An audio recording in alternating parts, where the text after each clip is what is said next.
ఎక్కడ అక్కడ చేయమంటున్నారు, ఎక్కడికి ఎవరిని రావద్దండి, ఇంక్లూడింగ్ మినిస్టర్. కాకపోతే అర్బన్ మినిస్ట్రీ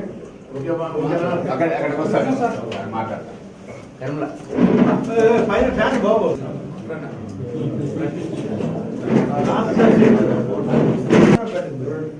అక్కడ రిసీవింగ్ కార్డు అన్నాడు. మిమ్మల్ని నియోజకవర్గాల్లో ఉండమంటే ఏడేం చేస్తున్నారు?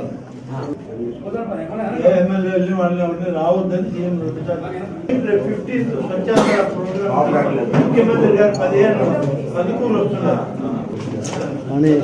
మొన్న పెన్షన్లు ఇచ్చేదానికి కూడా మేము ఎక్కడ పోయాం.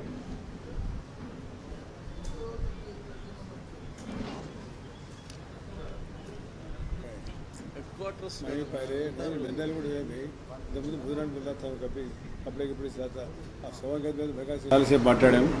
టూ డిస్కషన్ జరిగింది.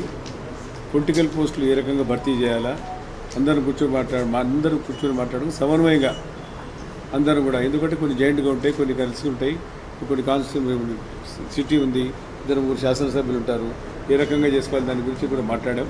తుది నిర్ణయం వాళ్ళదే, వాళ్ళు ఏ రకంగా చెప్తే అట్లా చేసేవాడిని, దాన్ని తీసుకుపోయి పార్టీకి అర్పితం చేసి పార్టీ ఏ రకంగా డెసిషన్ తీసుకుని ఆ డెసిషన్ ఇవ్వడం జరుగుతుంది. దాని గురించి బాగా చాలాసేపు మాట్లాడాం.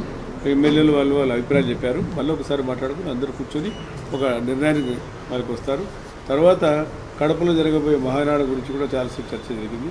ఎందుకంటే కడప చిన్న పట్టణం, అక్కడ చాలా వరకు వనరులు లేవు, అక్కడ కూడా అకామిడేషన్ కూడా ప్రాబ్లం ఉంది.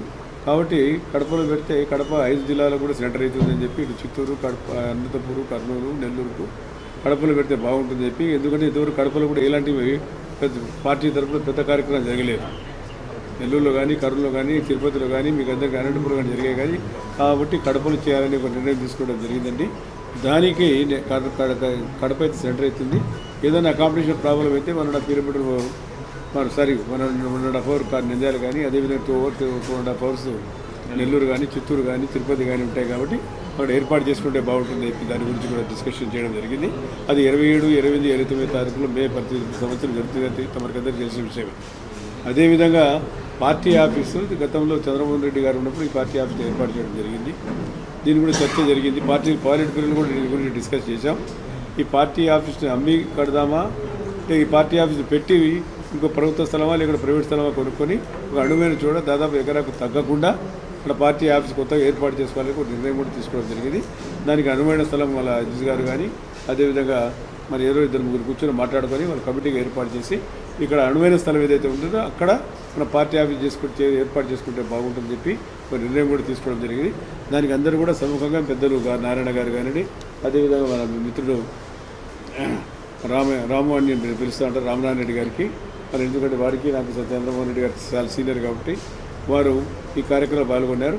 కాబట్టి దీనికి అనువైన స్థలం మీరు చూసి వాళ్ళ అజిత్ భాయ్ కూడా అప్పచెప్పడం జరిగింది. పార్టీ అధ్యక్షుడు ఆయన కర్తవ్యం, ఆయన బాధ్యత, ఆయన మీద ఆయన సంకల్పంతో పనిచేసిన బాధ్యత ఉంది. కాబట్టి దాన్ని త్వరితగతిన ఏర్పాటు చేసినందుగా తెలియస్తాం.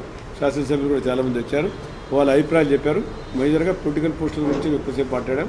దాన్ని ఒక ఏకాభిప్రాయం వచ్చిన తర్వాత ఒక నిర్ణయం తీసుకోవడం జరుగుతుంది చెప్పి తన ద్వారా వాళ్ళ మీడియా ద్వారా తెలియజేయడం జరుగుతుంది.